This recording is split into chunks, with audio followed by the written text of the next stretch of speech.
Hi, everyone, and welcome to today's session. My name is Alex, and I'm on the marketing team at Beck Technology. On behalf of Beck Technology and our speakers today, I'd like to thank each and every one of you for your interest and for being here for today's conversation.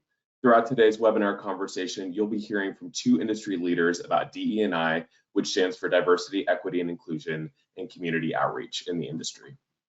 Now, please allow me to introduce today's speakers. Summer Brittain leads our services team here at Beck Tech, which is made up of technical sales, implementation, and customer service. She's been a member of our DIBS Tiger team since joining us in May 2022, and she'll talk more about that in a minute. She'll be our hostess MC, anchorwoman for today's webinar. Additionally, we'll have talent development DE&I specialist Tracy Sanders from Sundt. She's responsible for leading the company's diversity, equity, and inclusion efforts.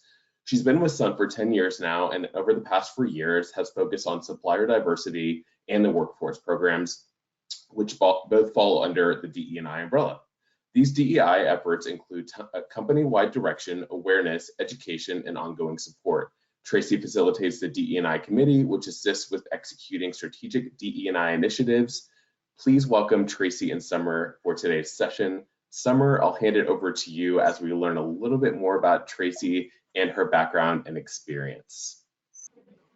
Sure. Sorry, I was just going to do a quick plug. Tracy, thank you for joining us today. I will throw it over to you in just a second, but I just wanted to do a quick plug on what we're doing over here at Beck Tech for our diversity, inclusion, and belonging objectives. So Alex mentioned our DIBS Tiger team, and so to let you guys know what that's all about, it's a team made up of people from leadership, department heads, managers, leads, individual contributors within the company here at Beck Tech. And it was formed to ensure our company DIBS objectives, they keep a forward momentum. So that team meets bi-weekly to discuss our tactics, track our progress, plan our various DIB initiatives. A few of those initiatives are a monthly diversity series, Lunch and Learn. Those are super fun. And then we have regular mandatory training on diversity topics. Most recently, we had a training to identify and actually combat unconscious bias. That's just one of our most recent ones. We also have monthly newsletters featuring the different perspectives and life experiences of our teammates. Let's see, there's so many things that we're doing. So, we standardize interviewing and recruiting practices.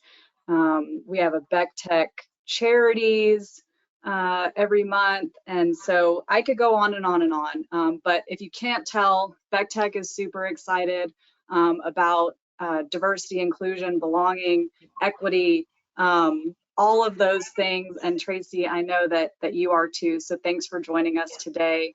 You want to give us a little bit about you? Absolutely. Well, first of all, what a pleasure to be here joining you, collaborating to really give DEI that highlight, right, that it is so worthy of. You know, for myself, just as Alex had mentioned, I've been with Sundt now for 10 years. My focus over the last 4 to 5 years now has been essentially DEI. And it has been two parts. You know, DEI, if it were an umbrella, you have this external side, which is the supplier diversity, and then you have the internal side is what I call it, which is the workforce program. So that is what I've been focused on, and I'm really excited about it. Sundt has really been making strides, as well as the construction industry as well. So we'll talk more about that, but thank you so much for, you know, having me here. Yeah, thanks again for joining us. Absolutely. So we'll dive right in. So just a quick Google. Backstory, Tracy and I met a couple weeks ago. Alex introduced us, obviously via the interwebs, but he had mentioned a few different things that you've done in your career. I did a quick Google of Miss Tracy Sanders, And I noticed a few different titles and certifications that you've obtained. Two of those that I noted were Small Business Liaison Officer and Alliance for Supplier Diversity Professional. Could you tell us a little bit about those? Yes. So, as I mentioned, over the last 4 to 5 years here at Sundt, I've been focused on DEI. And that part of that focus has been the external, which is our supplier diversity, subcontractors and vendors. And an up and coming term for those on the call who may not know, I'm always trying to educate and make people that much more aware. XBE is a new umbrella term that can be used when you're trying to capture or say multiple acronyms for small business certification. So instead of DBE, MBE, SWOV, and so on, you can say XBE to really capture multiple acronyms. And so our XBE utilization is really what I've been focused on. With the particular certification of SBLO, that is the Small Business Liaison Officer, is essentially a federal certification. Because the federal government, our government is big about small business. And so when you go after any type of contracts dealing with the federal government, they want to know up front, are you serious about including small business? What does that look like? Give them a plan. Who's going to be in charge and making sure that it happens before they even give you or award you the contract. So that is what the SBLO certification is all about. And then you mentioned the ASDP, the Alliance Supplier Diversity Professional. That again is a certification for a professional who is focused around small business or supplier diversity for an organization and creating that program from the beginning to the end. What needs to be included? What does that look like? Helping to drive it for the organization. I love that. Thank you for sharing about that. And I am thankful for the XBE acronym now so that we don't have to spend 5 minutes saying all of them. But it just shows that it's that important and it's just going to keep growing in importance. And then myself coming from the subcontractor world, I love the focus on the supplier diversity. I don't know who all we have in attendance today on the webinar, but if it's a ton of general contractors, you guys understand and I'm sure know how important it is to help our suppliers and just really try to integrate them into our business day to day and really make sure that they have the opportunity and that they're taken care of. Absolutely. So another question I wanted to ask you about, again, obviously diversity, equity, inclusion, they're important topics. How do you and or Sundt bring awareness to these topics?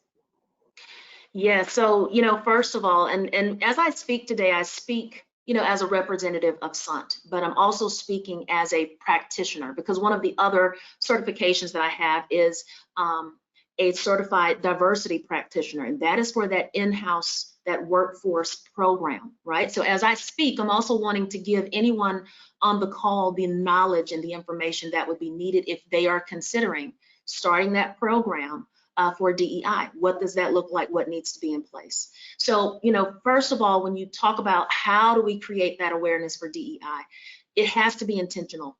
It's not something that's just going to happen. It's not enough to say, yeah, we have someone, a group of individuals who are interested in it. You really have to have intention around it and be truly committed to it. It takes a group effort.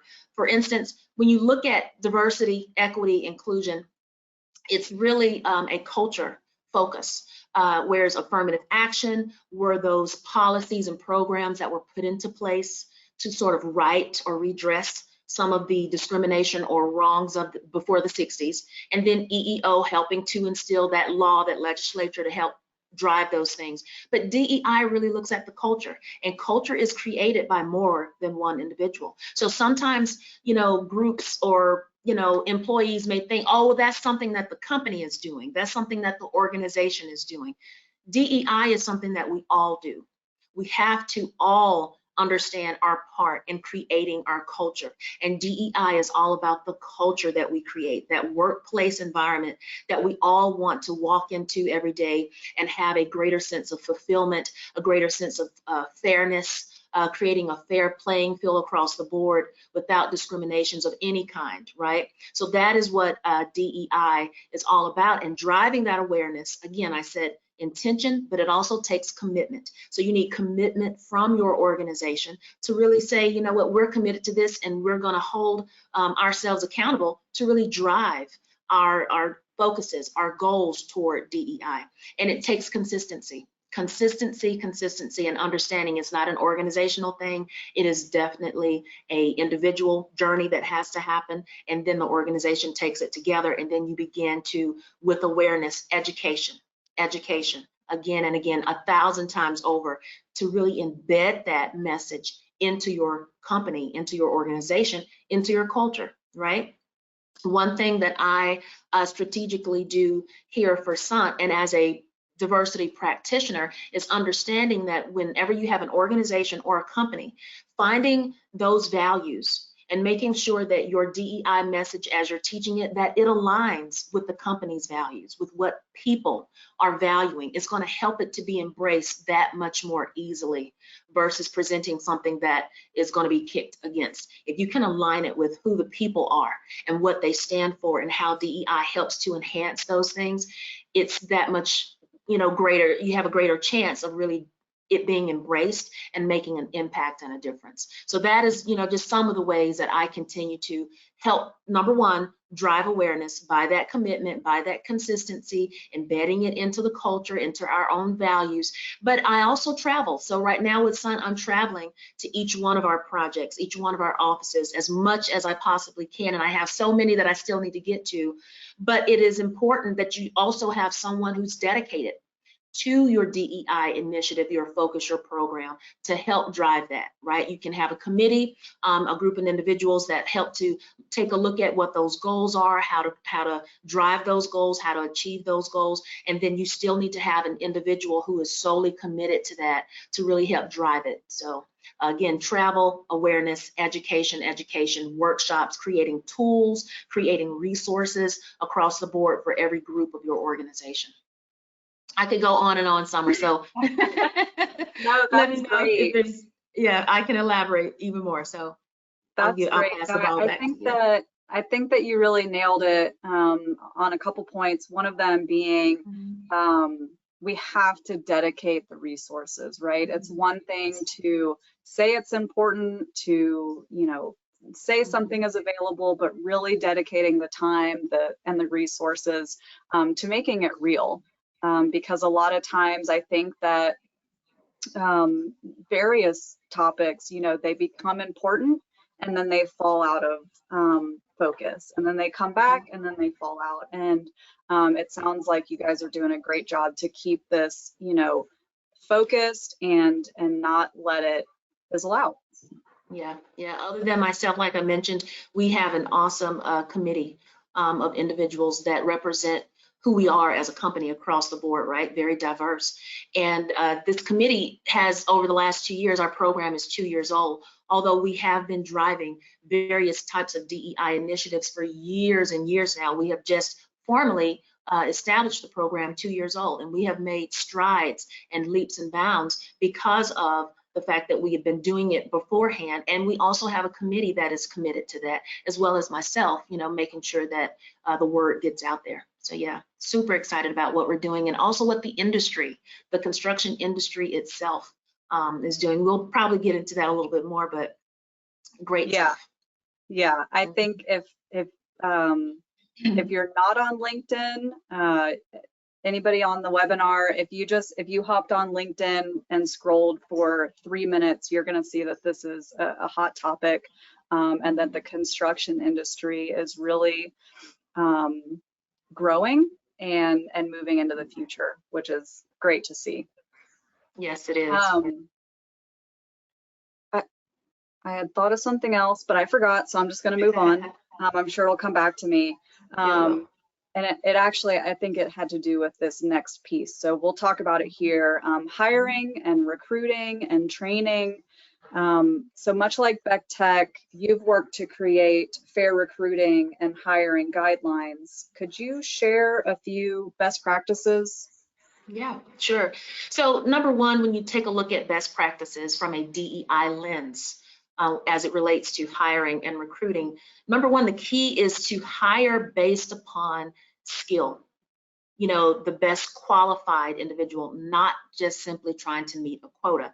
Many times that can get confused. You know, as an organization, as a company, you have to create goals to reach for something, right? To measure, to know that you've achieved it.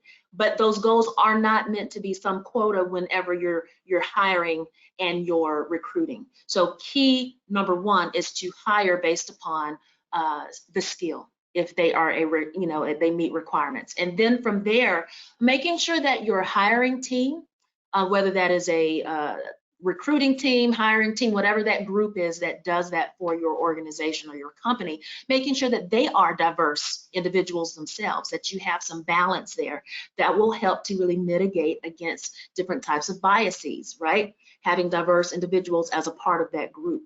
From there, you want to take a look at the different pools or sources by which you're hiring from, you're recruiting from, making sure that you have diverse schools accounted for, diverse agencies that you're using to find individuals as well.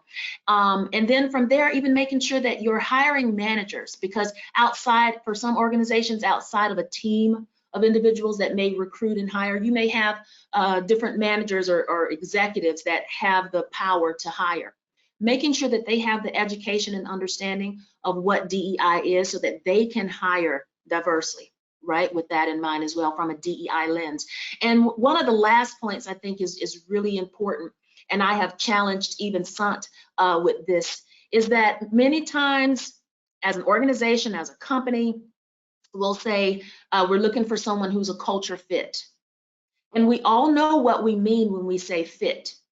We want someone who aligns with what we're looking for. But I've challenged even, Sundt for ourselves, and I challenge everyone out there, maybe consider, instead of just saying culture fit, because fit is a word that you really have to, it needs to be defined. You've got to have clarity, because it's probably for as many people that's on the call, I could say, well, what is your company fit? And there are different definitions for that company as according to how many people are in the company, right? Everyone has their own definitions, and that can get mulled up. But using or considering the phrase culture add instead of culture fit, right? Again, we all know what we mean by culture fit. You want someone who aligns with what you're looking for, but culture add keeps you aware of what you're actually trying to do. You're trying to enhance your culture. You're trying to add to your culture, right? And then you also sort of mitigate against different biases, because many times when we say fit, we have a box that we're looking at, a box that we're considering. And if the individual does not fit into that box, well, they're out of there. But if you keep your mind open, that you're trying to really add to your culture, you're trying to enhance your culture, then you have a greater openness to different types of diversity that an individual can bring to the table. So. I just wrote that down, and I'm putting that into the DIBS Tiger Team agenda notes, because I don't think that I've personally have ever looked at it that way, and even though it's just the way it's worded, it really does feel different. Yeah, wow, good one. That's a good one. I'm glad. Yeah. And I think part of our most recent training that I spoke about briefly, it was along that same mindset of the training or the recruiting practices, they have to make their way through the company to all the people who are interviewing and hiring, not just at the top level. Yes, on every level, Summer, you're correct. It has to be standardized, as you said. Everyone has to understand what the process is when it comes to recruiting or hiring, what that looks like. That, making sure that it's not just you in the room, that you bring maybe 2 to 3 other individuals. Again, that mitigation of biases there. Sometimes it's the biases that we don't think about, that we're not aware of, which is why they are unconscious. And that's a whole nother topic, because sometimes we kick against, oh, I'm not biased. But you have to understand that's the reason why it's called unconscious, because biases is a human factor. So it's not necessarily something you have to kick against, but become more aware of different biases. And biases, when you're looking at hiring and recruiting, just one that may play is a confirmation bias or affinity bias. You know, those types of biases where, oh, you went to the same school as I did. Oh, I like you, you know, that kind of thing. Right. Oh, you know, you came in with glasses on or whatever it is, or you came in and your hair was looking crazy. They confirmed something that you sort of already thought, stereotypes, different things like that. So that's where just staying that much more aware. Keep your mind open to culture add, right? And standardize your recruiting practices, standardize your hiring practices, making sure that everyone in your organization understands what it looks like to diversely hire and how important inclusiveness is to the organization. Right, the entire why, the why behind it all, right? Mm-hmm. And I think that goes back to your point of it being an ad, you know, not just a fit. Yes, and making sure that's why the whole awareness, education is so critical, which is why that's what I'm doing right now with Sundt. Awareness, education, so that everyone, every group in our organization gets the message of what DEI is, how we're implementing it, how it enhances us, how we stand to win on so many levels as we embrace it and continue to, you know, be successful. So that's why it's so very important. Great, love it. Mm-hmm. Second piece on the same similar topic. So how has DEI been implemented during training at Sundt to ensure that employees really understand it, they really get it? Yeah, so we have different types. So first of all, we have a talent development department, an awesome department. I actually fall under that department, but at the same time, our talent development department works hard at making sure that every employee owner here at Sundt is educated in the areas that they need, right? Across the board, professional, whether it's craft, you name it. And so we have taken a look at those different programs and the educations, the workshops that we put on, and making sure that we insert diversity, equity, and inclusion into those programs. And we also have some set aside types of DEI teaching and training as well. So you have it being implemented into every type of education that we offer to our employee owners, as well as additional teaching for DEI across the board, across the company. Did that answer your question, Sandra? It did answer my question. You're going to see my wheels turning because I'm already trying to take some of the things that you're saying and see how we can add, right? I'm pretty much obsessed with the ad idea now, Tracy. So thank you. You know, and may I say this too, Summer, and of course for anyone out there as well. Diversity, equity, and inclusion, and then ultimately belonging. That's the DEIB, right? The whole concept, the whole application, it is really a marathon. It is not a sprint. And sometimes organizations, groups may want to, you know, quickly, we did it and it's done, right? It's a marathon. It's something that will take a while because you have to drive the why behind it, the understanding behind it, how your group or your organization will enhance and grow and be successful, continue to be successful as you implement it. So it's really a marathon. It's not something that can happen, you know, in a year or 2 years. You have to be committed to the long haul of implementing the teaching again and again and again, and then working with different groups and different individuals in their workplace cultures, right, in their office or on their projects, to make sure that the principles of DEI are being implemented, right? And so that everyone can really prosper from that. The group prospers, the project prospers, the company, the organization prospers as a result of a culture that has been enhanced by the DEI principles. So yes, sure. Time. Time. And I would say also something that you just said made me think about executives or leaders in companies. You know, if you're the quantitative brain, right? If you're the, well, how does this improve my business? How, you know, we understand that it's important, but how is it actually helping our business? And I would encourage anybody asking themselves that question to go out and do some research. And I'm sure that we can share some resources of our own, Tracy, but some real numbers and facts on how a more diverse company can actually be a more profitable company.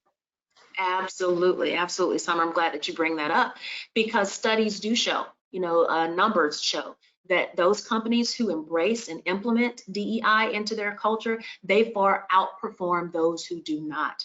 When you begin to really understand what DEI can bring to your organization, and then you begin to implement that, it shows that companies have that much more creativity, innovation, right? Because when we say diverse, you got to understand that diversity is not just that gender, race, it's also background, it's also your experiences, it's also your diverse thought. So when you have groups, when you have projects, when you have offices, cultures, businesses that have a good balance of diverse individuals, thoughts, those individuals have experiences that they bring along with them, right? That enhances your company. That's where you get that innovation.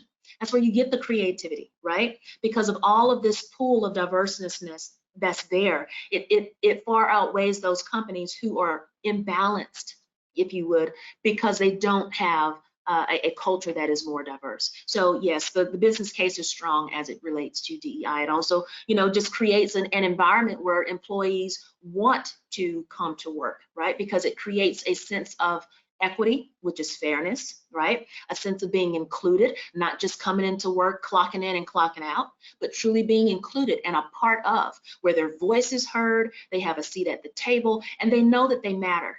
They can have a voice in really creating success within that organization or that company. And then ultimately, you heard me mention belonging. Belonging is that, result of, I can come to my company as I am, and I'm accepted for who I am. I know that my voice is valued, and I don't have to change in order for that to be valued, right? I can come exactly and bring exactly who I am and bring my full self to work. And that creates fulfillment for individuals. That creates a happy employee that can come to work and bring their full selves without hiding bits and pieces of themselves, and what we call in the DEI world is covering. That's a whole nother topic, but that is a part of what DEI and B brings to any group, any organization, and a company. The principles are just very powerful and impactful for what it can do and how it enhances, which leads to greater revenue when you have happy people who are working together and creating creative and innovative solutions and projects. Yeah, it goes on and on. It's really powerful. Yeah, I didn't know that there was an official term, the covering, but it made me think about, because at Beck Tech, we talk a lot about being able to bring your whole self to work. And what a difference it makes, to just be able to clock in, get on screen, get in the office and be yourself, rather than kind of put on a costume, act a certain way, speak a certain way, cover yourself and then clock out, and then you're exhausted from, pretending. I mean, pretending may be a strong word, but just not being able to be 100% genuine and be yourself at work can be very exhausting. Yeah, pretending is an appropriate word, because essentially that's what you're doing. You're covering, you're pretending, you're putting that representative up there many times and not just feeling as if you can just be yourself. And that is very exhausting. That is very taxing to do that. And that's a part of what DEI and the B helps to create for any organization. And I wish we could even get into the weeds. I love teaching on diversity, equity, inclusion, and belonging, and the whole definition of covering, how that happens, what that looks like. We do it every day, many times, and not realize it. So the teachings around DEI are really, really profound. And for any organization that is really wanting to help the individuals, help that culture really catch on fire and really embrace this, really focus around that education piece. And having an understanding of what we're dealing with every day. Even, I will say this too, the Great Resignation. Part of the Great Resignation was individuals not being fulfilled at work. Now, there are many different reasons, right? Everyone has their own different reasons of things that they want to do, they dream to do, whatever it is. But part of that too was not being fulfilled because, you go to work, you clock in, you clock out, instead of having a work environment, a workplace where you are included. You belong there. You are accepted for who you are, right? So it's a very important topic. But yes. I would agree. And I could also probably go on and on and on. I wanted to circle back. Something I thought about, you mentioned, federal contracts. If anybody on the call today is working to obtain some federal contracts, and how you're going to most certainly see, in order to get federal contracts, you have to show that you're looking at working with subcontractors and suppliers that are diverse. And we talked about it earlier. Did you have anything else to add on how supplier diversity fits into the DEI picture? Yes, Summer. Well, if anything, I just really want individuals to understand that supplier diversity is very much a part of DEI. Sometimes individuals think of diversity, equity, and inclusion as a workforce type of thing. But if you look at, again, small business, right, that external, that's why I personally call it internal and external. The internal is that workforce program, coming to work, what we experience in our workplace. The external would be subcontractors that we bring in, vendors that we bring in, right? And it's very much a part of DEI. And if you listen to it, DEI, when you're looking at supplier diversity, right? Giving diverse contractors equitable opportunities to be included in procurement. Right. That's DEI. That is supplier diversity and them being included into procurement. So it is very much a very, very important part. Small business really helps to drive our economy.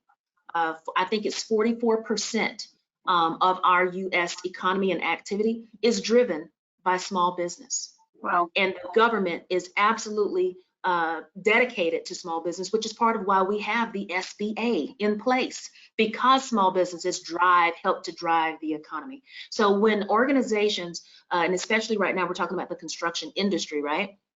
As the construction industry really makes sure that it utilizes small businesses, subcontractors, and vendors, we give back to our economy. When small businesses win, we all win, right? Because it is all a group of effort. We're all in this together. And many times we forget that the smaller businesses are the ones that can really hone in on some of the very niche ideas. They have the time to take a look at this and look at that, where sometimes bigger organizations cannot. So there's so many pluses, but it's also giving back to the community. It's also making sure that everyone across the board really prospers. For Sundt, our purpose statement is to build environments where our communities, our employee owners, our communities, and the industry prospers, right? And so with that being said, it's being intentional to make sure that you're out there in the community doing what is socially responsible to make sure that everyone wins.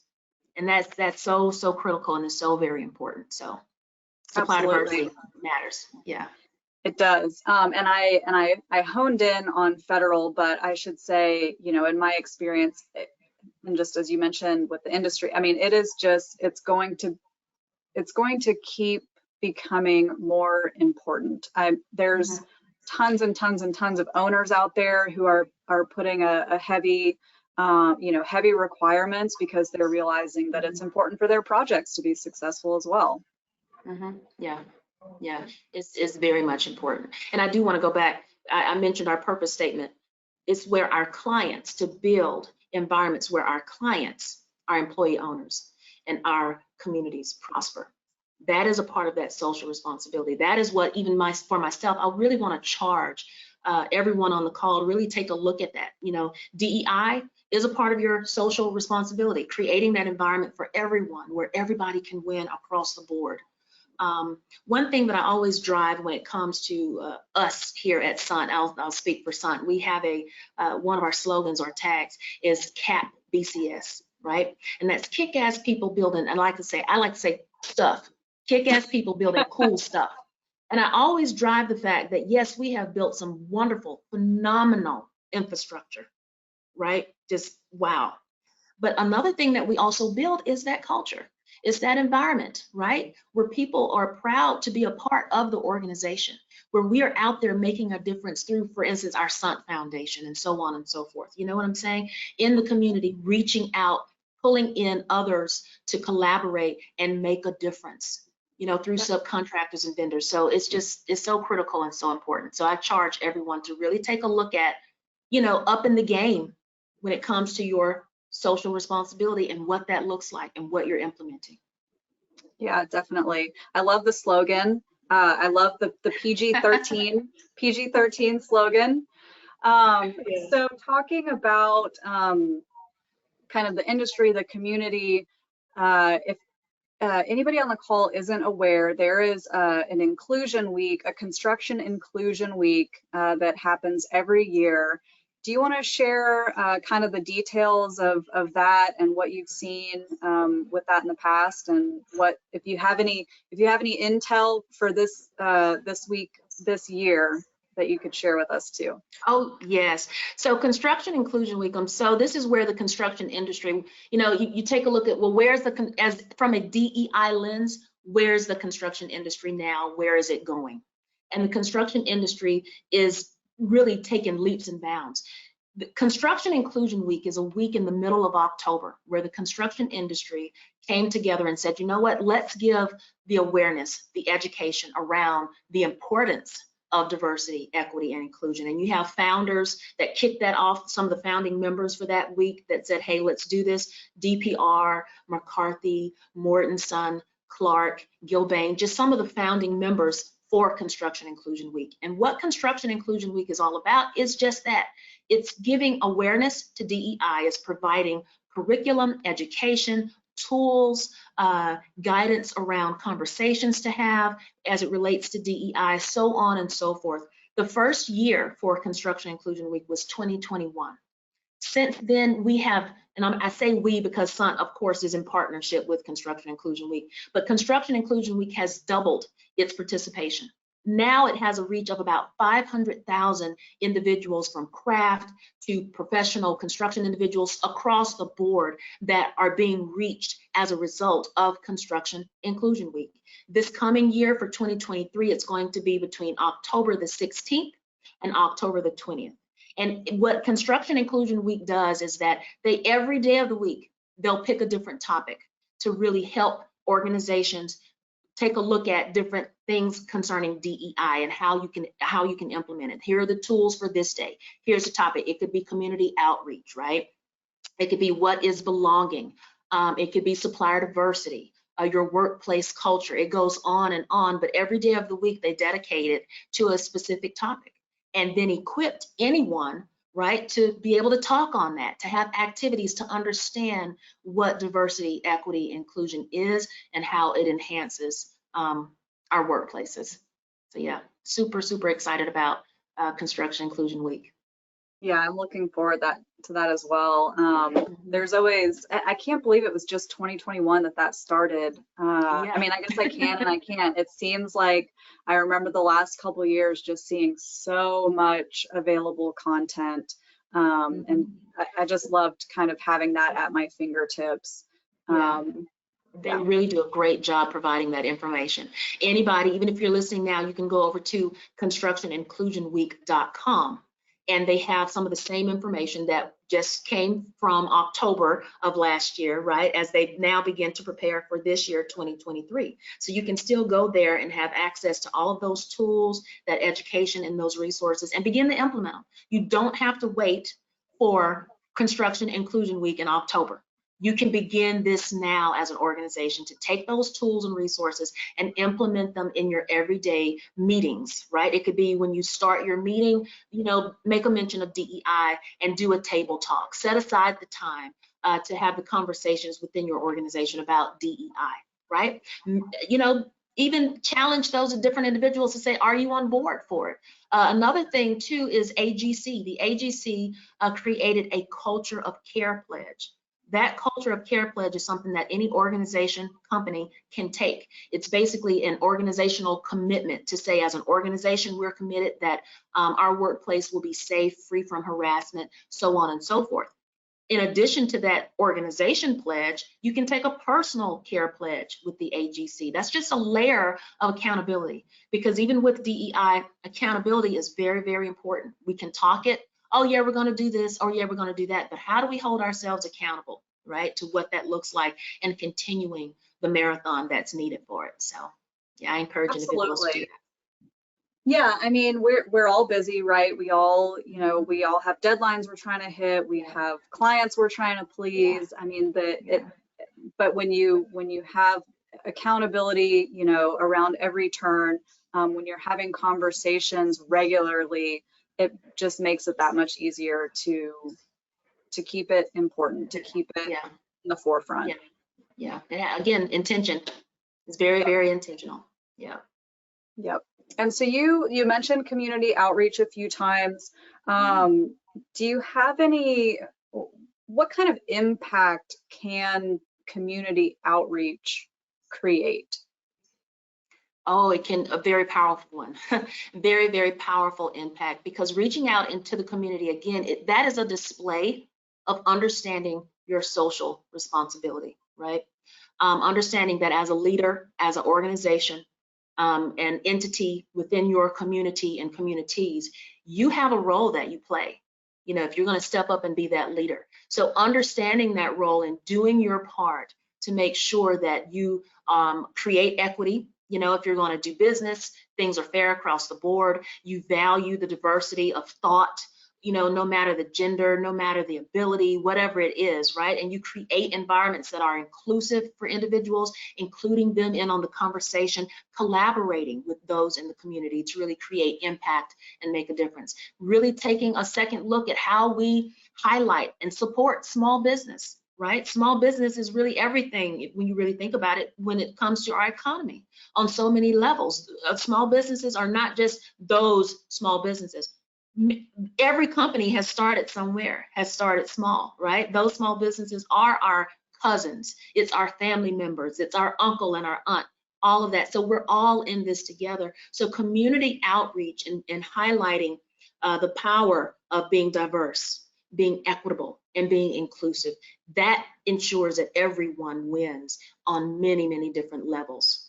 You know, so I'm very proud to say that here at Sundt, we have intentionally done the community outreach for supplier diversity to make sure that we unfold that into who we are, as well as the in-house that is unfolded into who we are. And all of it, to me, falls under that DEI umbrella, being diverse, being equitable, being inclusive, and creating a sense of belonging for every individual as much as possible. So it's absolutely critical, but everyone has to do their part. Again, it's not just something that the organization is doing, right? Every person has to understand that they play a role in being a socially responsible person, and they may fit into a group or an organization who can have that much greater impact. But it's definitely something that has to be intentional, definitely something that we have to take that responsibility in saying, I want to make a difference and this is how I'll do it. I'll highlight a small business this week, right? I'll give a shout out to a small business this week, right? I'll get to know someone at work and take the time to make sure they feel included. I'll do my part in making sure that that work environment on my project is one where anybody can come to work and bring their full selves. I'll do my part. That's a part of what it's all about. Yeah. Certainly. Yep. And I would challenge anyone on the call, you know, be that presence. If there isn't already the presence, bring it to your community. Be, you know, be the front runner, and be an example to other organizations. You know, even if there was just like one little nugget that you got from today's call, put it out there into the world, you know, and let other people learn from you. Just kind of keep passing it on, and helping us grow this. And you know, one more tip that I want to mention too, Summer, because I really want to give that shout out. So here at Sundt, one way that I've been able to even go beyond, you know, there's a committee for DEI, right? So even beyond the committee, I began to form a group of advocates, DEI advocates. And what you're talking about right there are advocates, right? Getting the word out and getting other people on board. So here at Sundt, we have that dedicated committee, but we also have a group of growing advocates across the company that say, I want to volunteer my time in whatever way possible, as it relates to DEI subjects and topics, and making sure that we have the awareness and a difference is truly made and we are enhanced. So for anybody who says, yeah, we're further along, you know, on DEI, yep, we've had our committee and our program is umpteen years old, that is super. And if you have not considered having those advocates, those individuals, those boots on the ground, do that, you know, create, you know, that extra layer of DEI awareness. Everybody will enhance and be that much more successful as part of it. Yeah. Thank you so much to Tracy. Thank you so much to Summer and everyone for joining us today for this webinar, and see everyone in our next webinar. Thank you so much. Yes. Bye, everybody. Thanks, y'all. Thank you for having me. Bye.